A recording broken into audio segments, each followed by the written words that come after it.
اللہ تبارک و تعالی جل شانہ اپنے پاک کلام میں ارشاد فرماتا ہے، یہ پارہ 28 اور سورۃ طلاق ہے۔ فرمایا کہ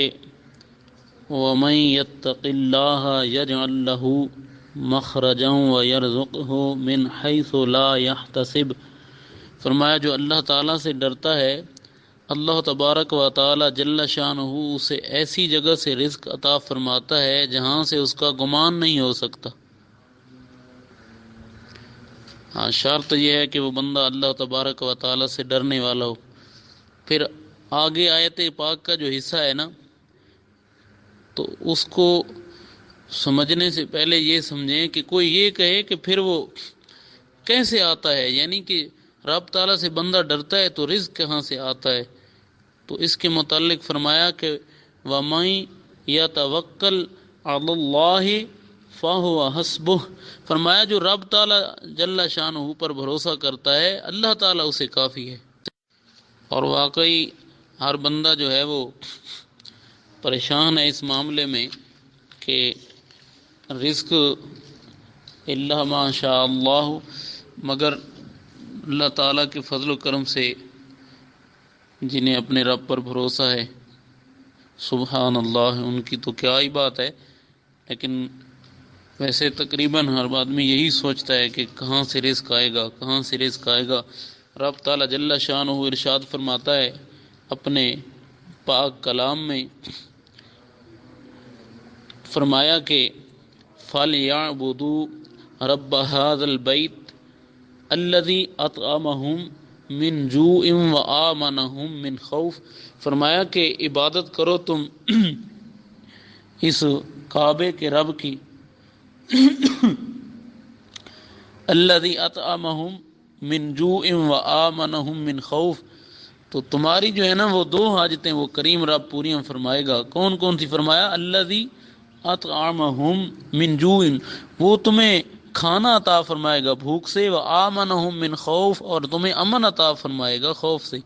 تو اب جسے یہ دو چیزوں کی ضرورت ہو اپنے رب کی عبادت کرے، تو اس کا رب اس سے وعدہ فرما رہا ہے کہ اسے کھانا بھی عطا فرمائے گا، امن بھی عطا فرمائے گا۔ تو اب یوں سمجھو کہ آدمی دو چیزوں کے لیے پریشان ہے کہ مجھے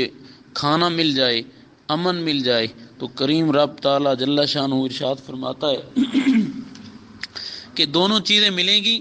ایک شرط ہے کہ تم اپنے رب کی عبادت کرو، یہ کعبے کے رب کی عبادت کرو، یعنی اپنے رب کی عبادت کرو، تو دونوں چیزیں ملیں گی۔ تمہیں کھانا بھی ملے گا جس سے تمہاری بھوک ختم ہوگی، اور تمہیں امن بھی ملے گا جس سے تمہارا خوف ختم ہوگا۔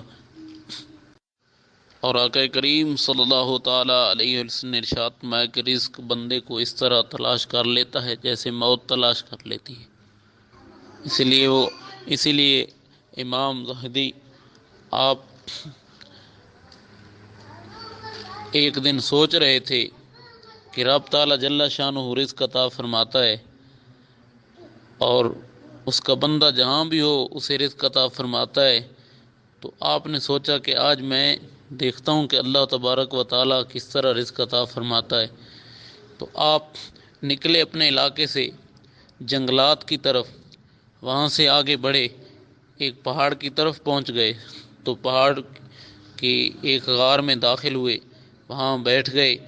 تو ایک قافلہ گزرا، تو بارش شروع ہوئی، تو قافلے والوں نے بھی اسی غار کا جو ہے نا وہ آسرا لیا، سہارا لیا، وہ بھی اس غار میں آ گئے۔ جب وہ غار میں آئے تو انہوں نے دیکھا کہ یہاں ایک آدمی ہے، تو انہوں نے کھانا شروع کرنے لگے، تو انہوں نے بلایا۔ تو آپ اپنے دل میں رب تعالیٰ کی بارگاہ میں عرض کرتے ہیں کہ اے اللہ تو کھلائے گا تبھی میں کھاؤں گا۔ آپ عرض کرتے ہیں میرے اللہ تو کھلائے گا تبھی میں کھاؤں گا۔ تو وہ سوچتے ہیں کہ شاید یہ چل نہیں سکتا، تو وہ اٹھا کر کھانا سامنے رکھتے ہیں، آپ نہیں کھاتے، تو پھر وہ سوچتے ہیں شاید یہ کئی دنوں سے یہاں پڑا ہے اور کھا نہیں سکتا، تو اس کے لیے کوئی نرم غذا تیار کرو۔ تو انہوں نے دودھ میں جو ہے نا وہ شکر ڈال کے ایک فلودہ سا تیار کیا اور وہ پیش کیا سامنے۔ پھر انہوں نے کہا شاید یہ کھا ہی نہیں سکتا بالکل، تو دو آدمی جو ہے انہوں نے پکڑا، تیسرے نے جو ہے وہ منہ کھولا اور کھلانا شروع کیا۔ تو آپ ہنس پڑے کہ رب تعالی جل شانہ نے کس طرح رزق پہنچایا ہے میرے پیٹ تک جو میرا رزق لکھا تھا۔ اسی طرح ایک طالب علم کے متعلق ہے کہ اس سے استاد نے پڑھایا کہ بیٹا رب تعالیٰ نے جو رزق لکھا ہے وہ تمہارے پیٹ تک ضرور پہنچے گا، تو وہ طالب علم سوچ رہا تھا اور ایک لڈو جو ہے وہ اپنے ہاتھ میں لیے قبرستان کی طرف گیا، سوچتے سوچتے اسی سوچ ہی میں لڈو کو ایک قبر پر رکھ دیا اور خود جو ہے وہاں سے چلا۔ تو کچھ لڑکے دیکھ رہے تھے، انہوں نے سمجھا شاید اس نے لڈو میں زہر ملایا ہے تاکہ کوئی بچہ کھائے اور مر جائے، تو وہ لڑکے اس کے پیچھے دوڑے اور انہوں نے لڈو بھی اٹھا لیا۔ تو وہ لڑکا بھی طالب علم جو تھا وہ بھی دوڑنے لگا، تو جب انہوں نے اسے پکڑ کر جب اس کے منہ میں لڈو دیا تو وہ لڑکا طالب علم جو تھا وہ مسکرانے لگا، ہنسنے لگا، اور انہوں نے کہا کہ تجھے کیا ہوا ہے؟ تو وہ طالب علم جو تھا وہ کہتا ہے جی مسئلہ حل ہو گیا، اب پتہ چلا کہ رزق پیٹ تک کس طرح پہنچتا ہے۔ یعنی جو میرے پیٹ میں جس لڈو نے جانا تھا میں تو اسے رکھ کر بھاگ آیا، اسے رکھ کے دوڑ آیا یہاں تک، لیکن اللہ تعالیٰ جل شانہ نے اسے میرے پیٹ تک پہنچا دیا۔ اسی لیے امام اعظم رضی اللہ تعالیٰ عنہ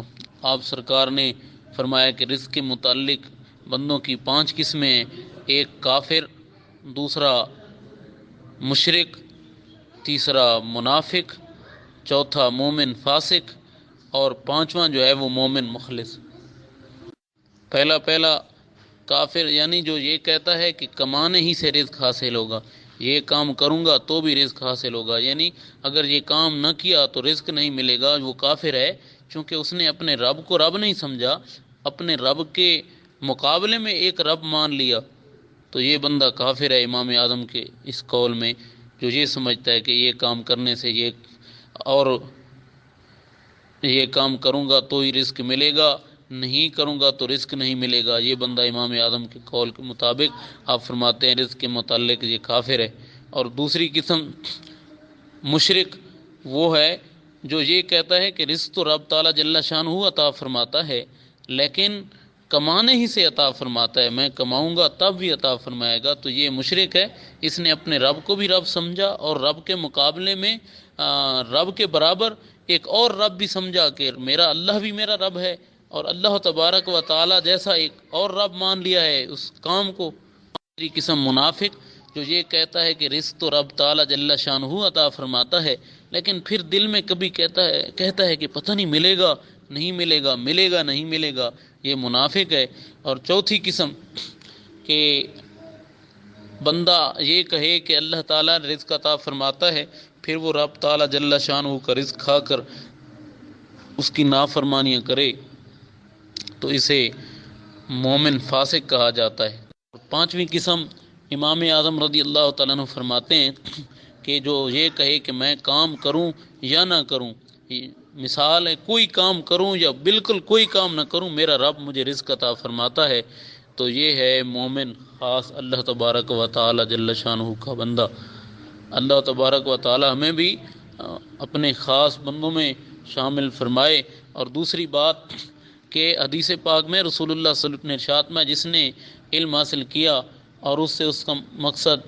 اللہ تبارک و تعالی کی رضا نہیں تو وہ جنت کی بو بھی نہیں پائے گا۔ اب اس حدیث پاک کی روح سے اگر کوئی قرآن کی تعلیم حاصل کرے اور اس میں اس کا مقصد یہ ہو کہ میں اس سے کمائی کروں گا یا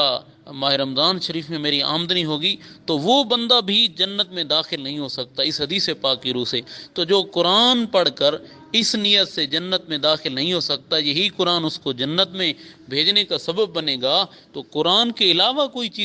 کوئی بھی علم پڑھا جائے اور اسے یہ سمجھا جائے کہ میں اس سے کمائی کروں گا اور پھر کوئی یہ سمجھے کہ یہ میری بخشش کا سبب بنے گا، جب قرآن پڑھنے والا نیت یہ رکھے کہ اس سے کمائی کروں گا وہ جنت میں نہیں جا سکتا، تو کوئی اور کسی اور چیز کو پڑھ کر اس نیت سے وہ کیسے بھلا جنت میں جانے کا حقدار ہوگا رب تعالیٰ کی بارگاہ میں۔ تبارک و تعالی جل شانہ ہم سب کے ایمانوں کی حفاظت فرمائے، آپ کو مجھے حضور کے ہر غلام کے ایمان کی حفاظت فرمائے اور ہمیں حالت ایمان پہ موت عطا فرمائے۔